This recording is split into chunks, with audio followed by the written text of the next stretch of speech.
E aí, pessoal? Tem um tempinho que a gente não se fala aqui ao vivo.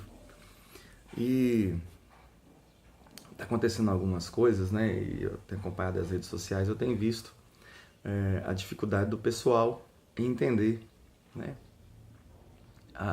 Algumas coisas.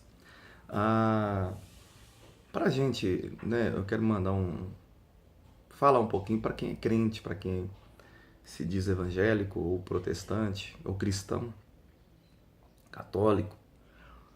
No cenário bíblico, todas as vezes que Israel se distanciava de Deus, se nós formos prestar bem atenção, que é uma coisa que o cristão, mesmo praticante, não presta, porque é a leitura bíblica, o brasileiro em si já é uma pessoa que não gosta muito de ler. E imagina a leitura bíblica, né? Então, se a gente for prestar atenção, toda vez que Israel fugia, se distanciava da vontade de Deus, afastava do que Deus queria, nações inimigas começavam a reinar. Reis, os próprios reis de Israel mesmo, governava de maneira muito errada, que prejudicava muito o povo. O povo sofria por causa do governo, né? Reacabe, né? O próprio Salomão, no final do seu reinado, cometeu alguns delitos, né? O que falar do cativeiro babilônico, do cativeiro do Egito? Tudo isso foi precedido de desobediência de um povo rebelde. E detalhe, Israel é a nação que Deus escolheu, é o povo escolhido de Deus, é o povo que Deus separou para ele na terra. É de lá que vem a nossa fé, e a fé cristã mundial vem do povo hebreu, do povo judeu, de Israel. E não é diferente no Brasil. Quem é convertido igual a mim, há quase 20 anos, sabe que há alguns anos atrás a igreja não era tão bagunçada como hoje.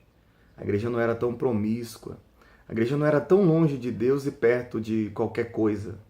Eu não vou dizer que a igreja é mundana, está mundana. Eu vou dizer que ela está perto de qualquer coisa, mas dificilmente de Deus. Por quê? Os nossos pregadores já não pregam mais por causa do evangelho.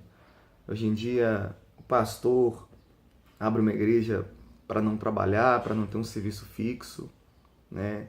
Às vezes nem tem chamada ou vocação para isso, né?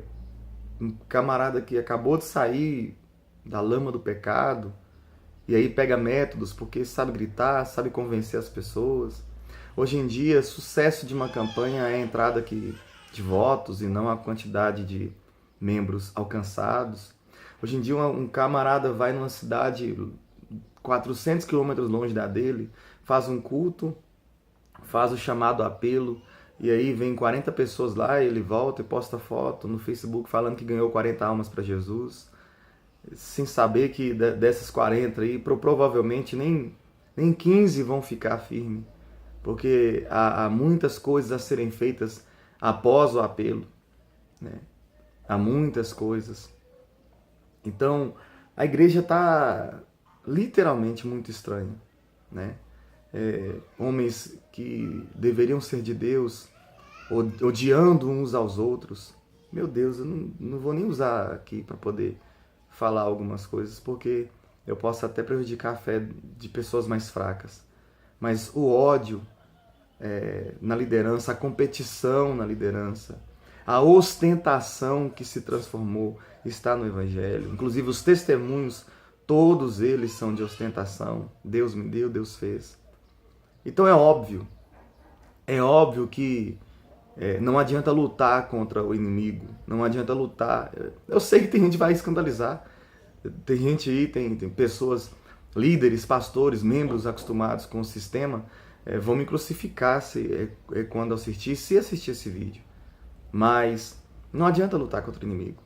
Se a igreja não se converter, se nós não voltarmos à essência verdadeira do Evangelho, nós vamos continuar sendo governados por pessoas malignas, que vão aprovar leis malignas, e você vai ver que nenhuma mobilização no Facebook vai mudar nada, não.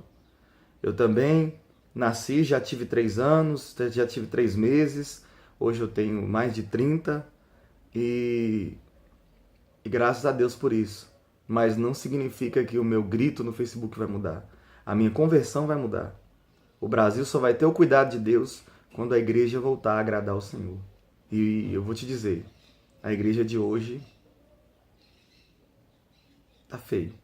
A situação tá feia, a situação tá difícil, né?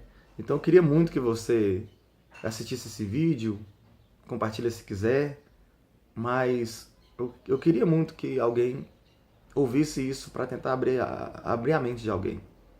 Dá uma lida lá no livro de Daniel, Veja o que fizeram com os 120 rapazes inteligentes que foram cativos.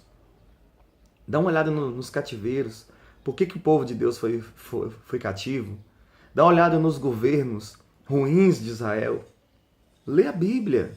Vamos ler a Bíblia, vamos prestar atenção. E você vai ver que muita coisa Deus está permitindo. Deus está deixando e Deus não vai interferir. A Bíblia diz, um versículo, eu quero finalizar, muito conhecido,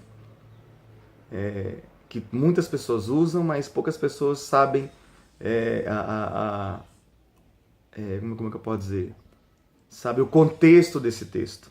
Por que ele está escrito? Só sabe o versículo. Se o meu povo, que se chama pelo meu nome, se humilhar e orar, e me buscar, e se converter dos seus maus caminhos, então eu virei do céu, perdoarei os seus pecados, sararei a sua terra. 2 Crônicas 7,14. Eu sempre confundo, 1ª ou 2 Crônicas. Lê na Bíblia o contexto, lê a história, e você vai ver que muita coisa que nós estamos passando no Brasil é culpa de nosso comportamento como cristão. Deus está permitindo, com certeza.